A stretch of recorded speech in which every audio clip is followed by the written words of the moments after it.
Sir Lakshminarayana గారు, ఇక్కడ మీరు దర్శనానికి జ్ఞాపకం వచ్చింది. తమిళనాడు వెళ్ళినప్పుడు జెంట్స్ అందరూ కూడా పైన షర్ట్లు తీసేయమని లోపలికి వెళ్ళమన్నారు, షర్ట్లు తీసేసి.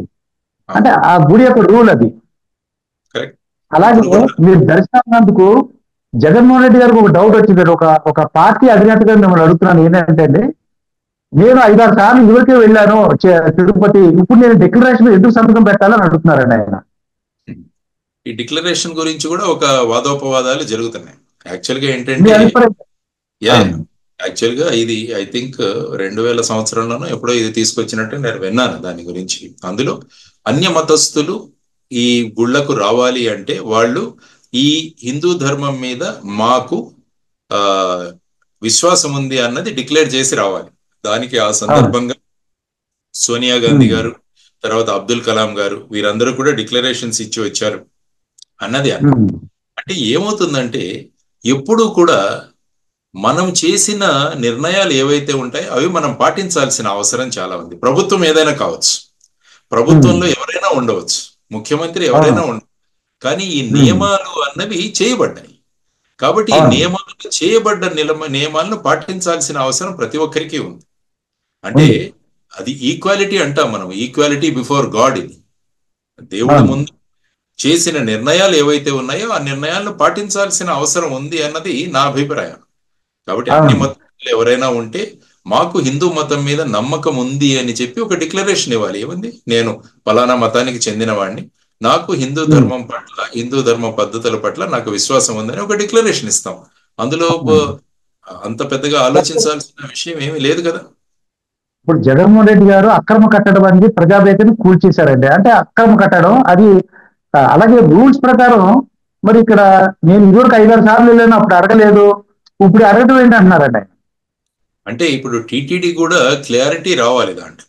అంటే అన్య మతస్థులు ప్రతిసారి వెళ్ళినప్పుడు ప్రతిసారి డిక్లరేషన్ ఇవ్వాలా, వారు లేకుంటే వాళ్ళ చర్యల ద్వారా వాళ్ళు ప్రకటించిన అంశాలు, వాళ్ళు వ్యక్తపరుస్తున్న భావనలు, వాళ్ళ యొక్క దీన్ని చూసి అవి ఒకసారి తీసుకుంటే సరిపోతుందా అన్న దాని గురించి కూడా ఈ సందర్భంగా క్లారిటీ రావాల్సిన అవసరం ఉంది. ఎందుకంటే వారు అనేక సార్లు వెళ్ళారు, ప్రతి సంవత్సరం పట్టు వస్త్రాలు సమర్పిస్తారు, ముఖ్యమంత్రిగా వాళ్ళు ఇవ్వాలి. ఆ తర్వాత వచ్చేసి అనేక మందిరాలకు వెళుతుంటారు. కాబట్టి ఆ విశ్వాసం నాలో ఉందన్న తర్వాత కూడా మళ్ళా డిక్లరేషన్ అవసరం ఉందా లేదా ఈ క్లారిటీ అన్నది ఒకటి ఇవ్వాల్సిన అవసరం ఉంది. అంటే ప్రతిసారి ఇవ్వాలా అక్కడ అన్నది కూడా, అది వన్స్ ఒక రూల్ ఉన్నప్పుడు అందరికీ ఈక్వల్ గా అప్లై చేసేటట్టు చూడాలి. అది చాలా ముఖ్యం. అది దానివల్ల ఏమవుతుందంటే అందరూ కూడా పాటించే అవకాశం ఉంది. మీకొద్దు, మీకు చెయ్యండి అని ఈ విధమైన ఆ డిస్క్రిప్షన్ ఎప్పుడైతే వస్తుందో దాంట్లో టీటీడీ క్లారిటీ ఒకటి తీసుకురావాల్సిన అవసరం చాలా ఉంది. క్లారిటీ ఒకటి తీసుకురావాలి దాంట్లో.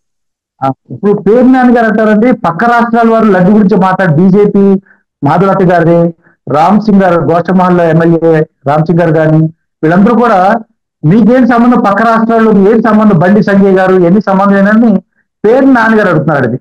ఇది నిజమా సార్? అది అంటే ఇది ఏమవుతుందంటే రాజకీయంగా ఒకరినొకరి మీద మాట్లాడుకునే అంశాలలో ఏమవుతుందంటే ఇటువంటి అంశాలు కూడా వస్తుంటాయి. యాక్చువల్గా భగవంతుడు అన్నవారు వారు విశ్వవ్యాప్తికి చెందినవారు, వారు ప్రతి ఒక్కరికి సంబంధించిన వారికి రాష్ట్రాలు, దేశాలు, ఖండాలు ఈ విధంగా ఎక్కడా కూడా లిమిటేషన్స్ ఉండవు. కాబట్టి వెంకటేశ్వర స్వామి గురించి రేపు అమెరికాలో ఉన్నవారు కూడా మాట్లాడతారు. ఎందుకంటే హిందూ ధర్మం యొక్క, సనాతన ధర్మం యొక్క వ్యాప్తి అక్కడి వరకు జరిగిందన్నది మనం ఆనందించాలి.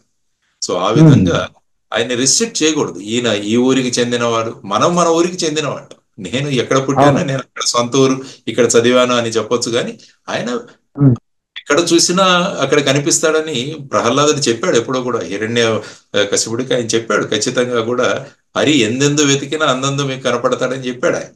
కాబట్టి ఆ విధంగా అంటే ఈ రాజకీయ వ్యాఖ్యానాలు అవి జరుపుతుంటాయి. ఎందుకంటే ఈ రాజకీయ ప్రశ్నలు అడుగుతుంటారు, దానికి సమాధానాలు ఇస్తుంటారు. కానీ బట్ బేసిక్ గా ఏంటంటే గుడి యొక్క పవిత్రత, తర్వాత వెంకటేశ్వర స్వామి యొక్క ప్రాచుర్యము, ఆయన యొక్క ప్రసిద్ధి, ఇవన్నీ కూడా వాటిని మనం ముందుకు తీసుకెళ్లాల్సిన అవసరం ప్రతి ఒక్కరి మన బాధ్యత ఉంది. అందుకని సుప్రీంకోర్టు కూడా అన్నారు, ఈ విధమైన విషయాలలో రాజకీయాలు తీసుకురాకండి అని కూడా వాళ్ళు వ్యాఖ్యానించినట్టు నాకు తెలుస్తోంది. ఎందుకంటే వెంకటేశ్వర స్వామి గురించి మీరు రాజకీయాలను దానిలో తీసుకురావద్దు అన్నది, ఏం జరిగిందో విషయాన్ని బయటికి తీసుకురండి.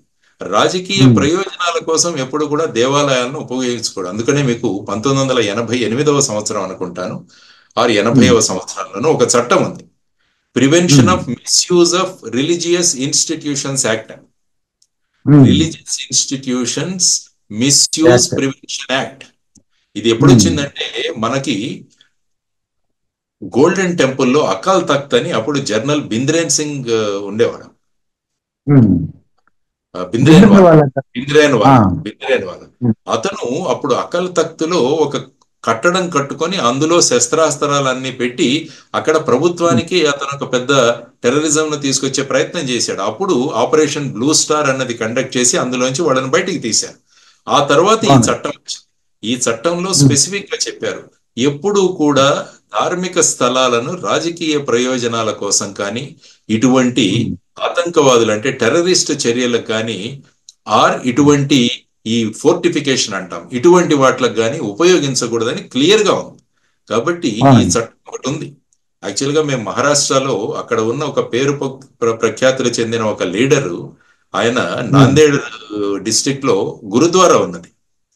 గురుద్వారా చాలా, అంటే అమృత్సర్ తర్వాత ప్రాముఖ్యమైన గురుద్వారా ఏంటంటే నాందేడ్ గురుద్వారా. ఆ గురుద్వారాకు వచ్చి ఆయన ఆ ప్రాంగణంలో మీరందరూ కూడా మా పార్టీకి ఓటు వేయాలని ఆయన అడిగాడు. అప్పుడు మేము అది అంటే ఒక ధార్మిక స్థలాన్ని రాజకీయ ప్రయోజనాల కోసం ఉపయోగించుకోవడం. అప్పుడు ఏం చేసామంటే, ఆ సదరు రాజకీయ నాయకుడు చాలా పెద్ద వ్యక్తి, ఆయన మీద ఈ చట్టం కింద మేము ఒక కేసు బుక్ చేసి ఇన్వెస్టిగేట్ చేశాం.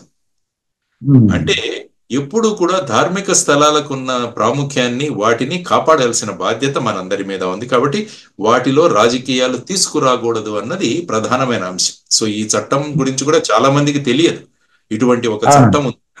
కాబట్టి ధార్మిక స్థలాల యొక్క పవిత్రతను కాపాడాల్సిన బాధ్యత మనందరి మీద ఉంది అన్నది మనం అందరం కూడా ఆలోచించాల్సిన అంశం.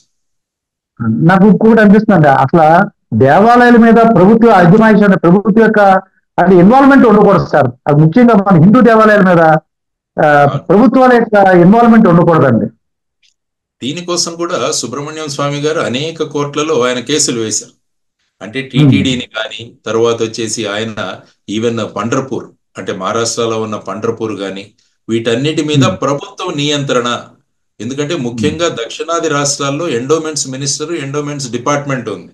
అదే మీరు నార్త్ కి వెళితే అనేక దేవాలయాలలో వాళ్ళ వంశపారంపర్యకులు కానీ, పూజారుల యొక్క వంశపారంపర్యాలు కానీ వాళ్ళు నడుపుతుంటారు, వాళ్ళ బోర్డులో నడుపుతుంటారు వాళ్ళందరూ.